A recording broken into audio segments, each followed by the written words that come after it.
For a decade Colt had sat on the same porch step at dusk, boots planted in dust he never bothered to sweep. The prairie around him held its breath, no songs, no small talk, just a wide, steady hush that somehow fit the hollow he'd carried since the fire. His cattle no longer grazed at night. His dog, Boone, old and quiet, kept watch at his side as if the horizon might someday apologize for forgetting them. That evening the air tasted different. Faint copper, crushed sage, hurried footsteps that didn't belong to deer. Boone's ears twitched. From the dim came a woman, barefoot and limping, a shadow wrapped in a torn dress. One arm was clutched tight across her ribs. Her hair fell in thick, dirty tangles. She moved like someone winded by more than travel. She climbed Colt's steps without a word, struck the door once, and then collapsed. He didn't rush at first, not from cruelty, but because the world felt unmoored. Nobody passed by this far anymore, not since the fire, and the town had turned away. Yet here was bleeding flesh on his threshold, and Boone, stubborn as the man who owned him, whined to be let close. He picked her up without fuss. Her body was neither heavy nor fighting. She seemed to have given up the work of resisting. Inside his cabin everything was exactly as he'd left it, the same cracked lantern, the same folded quilt his mother had once stitched.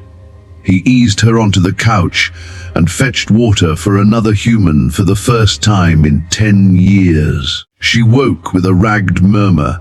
"Don't send me back," she said, voice thin. He answered simply. This place was his. He rinsed a deep, ragged shoulder wound with whiskey, fingers unsteady. Old bruises showed under her collarbone, faded to blue-gray. He asked her nothing. There would be time for questions if there was time at all. Right now she bled on his couch. That settled things. Wrapped in the quilt, she slept. Boone curled against her like an old friend. In dreams she called names, Mama and someone named Caleb. Colt kept quiet about the fire. He didn't need to tell her why the town had stopped visiting, or why his house still held the smell of ash. The silence in the room said enough. When she opened her eyes at dawn, they were a pale, hopeful green. She asked where she was. He said simply, "My place." She introduced herself as Lark and revealed no last name. Nobody asked. Over the next 2 days she moved with a weary patience, wearing one of his oversized shirts and asking almost nothing about him. She found, eventually, a burned photograph on the mantel, a smiling woman at the edge of memory, and Colt let her keep her silence about it. Some things are better understood than explained. Lark brought his mother's tin of seeds out from the barn: tomatoes, squash, roses.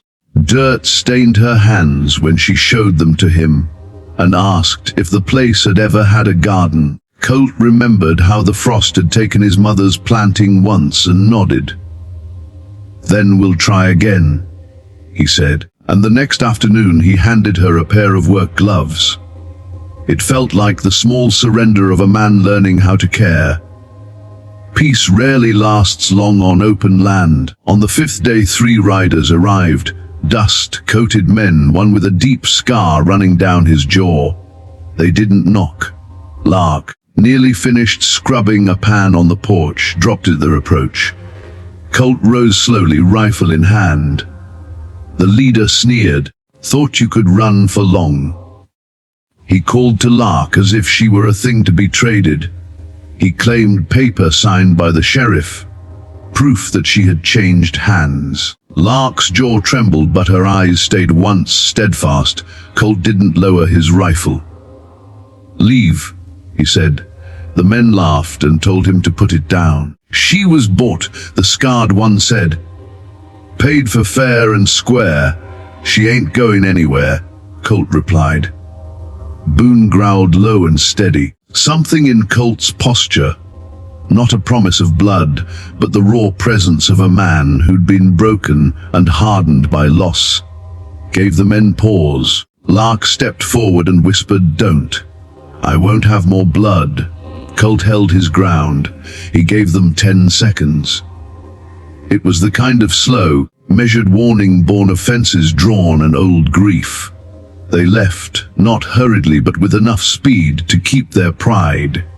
Afterwards, Colt stood on the porch, rifle idle, chest working. Boone licked Lark's hand. She looked at Colt in a way that wasn't gratitude or fear, but a fragile sort of trust. That night they ate stew in companionable silence. She peeled potatoes while he stirred the pot. She asked, finally, why he had helped her. He answered as plainly as he always did, because you knocked. It was a small truth, and sometimes, on the plains, small truths are everything. Days rounded into something gentler. Lark's smile returned now and then, and when it did, it reached someplace deeper than the surface. She tended the seeds, planted tomatoes, and spoke of trying again where the frost once took his mother's garden.